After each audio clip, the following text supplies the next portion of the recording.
Hello दोस्तों, नमस्कार। स्वागत है आपका हमारे इस नए वीडियो में।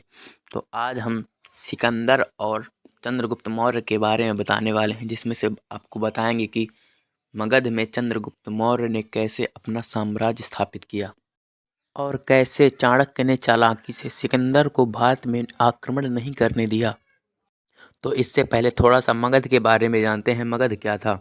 मगध एक महाजनपद था जहाँ कई वंशों ने अलग अलग प्रकार से अपना शासन किया। अब देखते हैं कि मगध इतना प्रसिद्ध क्यों था। तो पहला कारण है कि यह एक विशाल भूक्षेत्र में स्थापित था, और दूसरा कारण है कि यहाँ पर युद्ध के लिए हाथी पाए जाते थे और यहाँ की भूमि भी उपजाऊ थी, शायद इसीलिए मगध इतना प्रसिद्ध था। अब देखते हैं मगध में किन किन वंशों ने शासन किया, जिसमें से नंबर 1 है हर्यक वंश, नंबर 2 है शिशुनाग वंश, नंबर 3 है नंद वंश, नंबर 4 है मौर्य वंश, नंबर 5 है शुंग वंश, नंबर 6 है काण्व वंश, नंबर 7 है सातवाहन शासक। अब थोड़ा हर्यक वंश के बारे में भी जान लेते हैं। तो यहाँ पर जितने भी वंशों ने शासन किया है, वो सभी मगध को एक विशाल साम्राज्य बनाना चाहते थे, जिनमें से प्रथम भूमिका है बिंबिसार की। बिंबिसार हर्यक वंश के संस्थापक थे। इन्हें इन्हीं के पुत्र अजातशत्रु ने मार दिया, और अजातशत्रु को इन्हीं के पुत्र उदयन ने मार दिया। परंतु उदयन इतने योग्य शासक नहीं थे, इसलिए शिशुनाग ने उदयन के पुत्र की हत्या कर शिशुनाग वंश की स्थापना कर दी। अब देखते हैं नंद वंश के बारे में। तो नंद वंश के संस्थापक महापद्म नंद थे। ये क्षत्रियों का अंत करना चाहते थे, इसलिए इन्हें छत्रांतक की उपाधि धारण कर ली थी। इसके अंतिम शासक घनानंद थे। इसके बारे में हम आपको आगे बताने वाले हैं।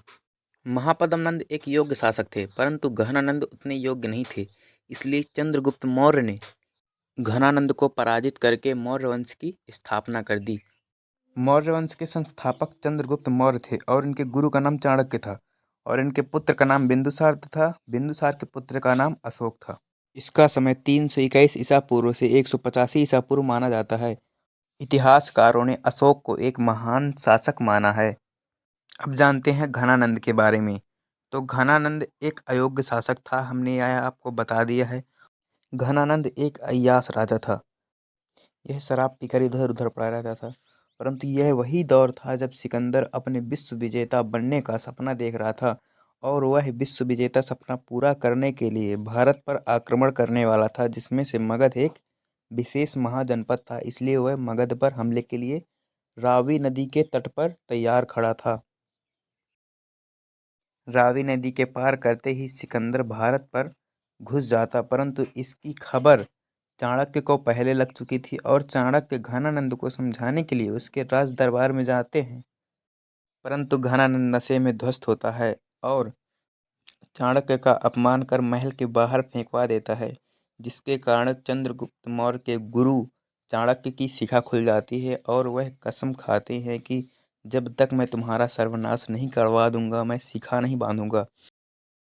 चाणक्य एक दूरदर्शी व्यक्ति थे। वह जानते थे कि अगर सिकंदर ने भारत पर आक्रमण कर दिया तो यहाँ पर बहुत विनाश फैल जाएगा। इसीलिए वह चंद्रगुप्त मौर्य को साथ लेकर सिकंदर के पास जाने की योजना बनाते हैं और सिकंदर की ओर निकल पड़ते हैं।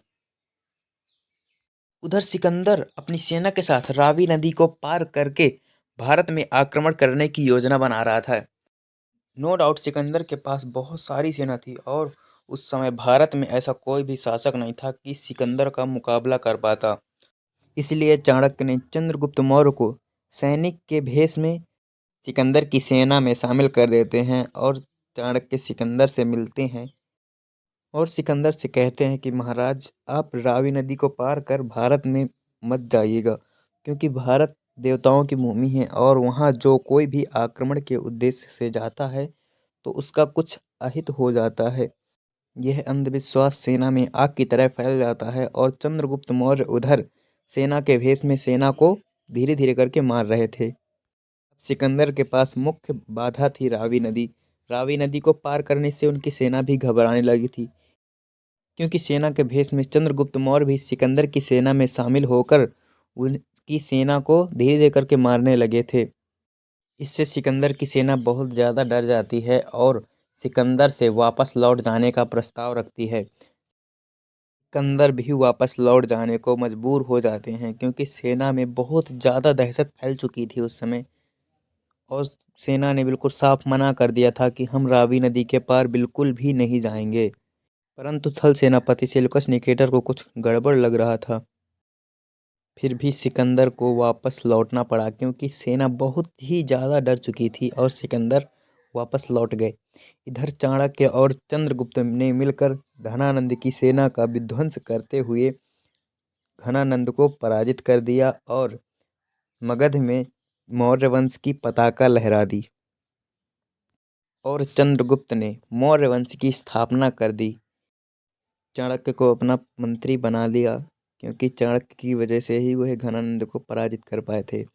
और इधर 1 साल बाद सिकंदर की मृत्यु हो जाती है। ऐसा कहा जाता है कि सिकंदर की मृत्यु चाणक्य के दिए हुए विष की वजह से होती है। इधर सिकंदर का थल सेनापति सेल्यूकस निकेटर अपनी सेना को लेकर मगध में आक्रमण के लिए निकल पड़ता है, परंतु उसे कहाँ पता था कि बकलोल घनानंद की जगह अब चंद्रगुप्त मौर्य विराजित हो गए थे। और सेल्यूकस निकेटर अपनी सेना के साथ मगध में आक्रमण करने के लिए निकल पड़ते हैं। इधर मगध में मौर्य वंश की स्थापना और चंद्रगुप्त मौर्य के राज्याभिषेक की खुशियां मनाई जा रही थीं, और उधर सेल्यूकस निकेटर मगध के बहुत ही समीप आ चुका था। और तभी चंद्रगुप्त मौर्य को आक्रमण की खबर मिलती है और चाणक्य की राजनीति की वजह से धीरे धीरे करके सेल्यूकस निकेटर की सेना का विध्वंस करते हुए सेल्यूकस निकेटर को पराजित कर दिया और सेल्यूकस निकेटर की पुत्री हेलन से विवाह करके चंद्रगुप्त मौर्य अपने साथ ले आए। परंतु सेल्यूकस निकेटर ने अपनी पुत्र की देखभाल के लिए उनके साथ एक मेगस्थनीज नामक दूत भेजा और मेगस्थनीज मगध में आकर के इंडिका नामक पुस्तक लिखते हैं और चाणक्य अर्थशास्त्र नामक पुस्तक लिखते हैं। चाणक्य की अर्थशास्त्र तथा मेगस्थनीज की इंडिका नामक पुस्तक से हमें मौर्य साम्राज्य की जानकारी मिलती है। इनमें बताया जाता है कि कैसे चंद्रगुप्त मौर्य ने जनता के लिए हितकारी कार्य किए, जैसे नहर बनवाना, कृषि के लिए सिंचाई का बंदोबस्त करवाना आदि आदि कार्य चंद्रगुप्त मौर्य ने किए हैं। अब आते हैं बिंदुसार, जो कि चंद्रगुप्त मौर्य के पुत्र थे। इन्होंने ज़्यादा राजनीतिक कार्य नहीं किए हैं, परंतु इनका पुत्र अशोक, इनके बारे में हम कल जानेंगे और इनका बहुत बड़ा टॉपिक है, इसलिए कमेंट करके बताएं कि हम अशोक के बारे में वीडियो बनाएं या ना बनाएं। अगर आपको वीडियो पसंद आई हो तो एक लाइक करें। अगर आप इस चैनल में नए हैं तो चैनल को सब्सक्राइब करें। अगर किसी और टॉपिक पर इसी तरह की एनिमेशन वीडियो चाहिए तो कमेंट बॉक्स में कमेंट करें। धन्यवाद। मिलेंगे अगली वीडियो में। जय हिंद।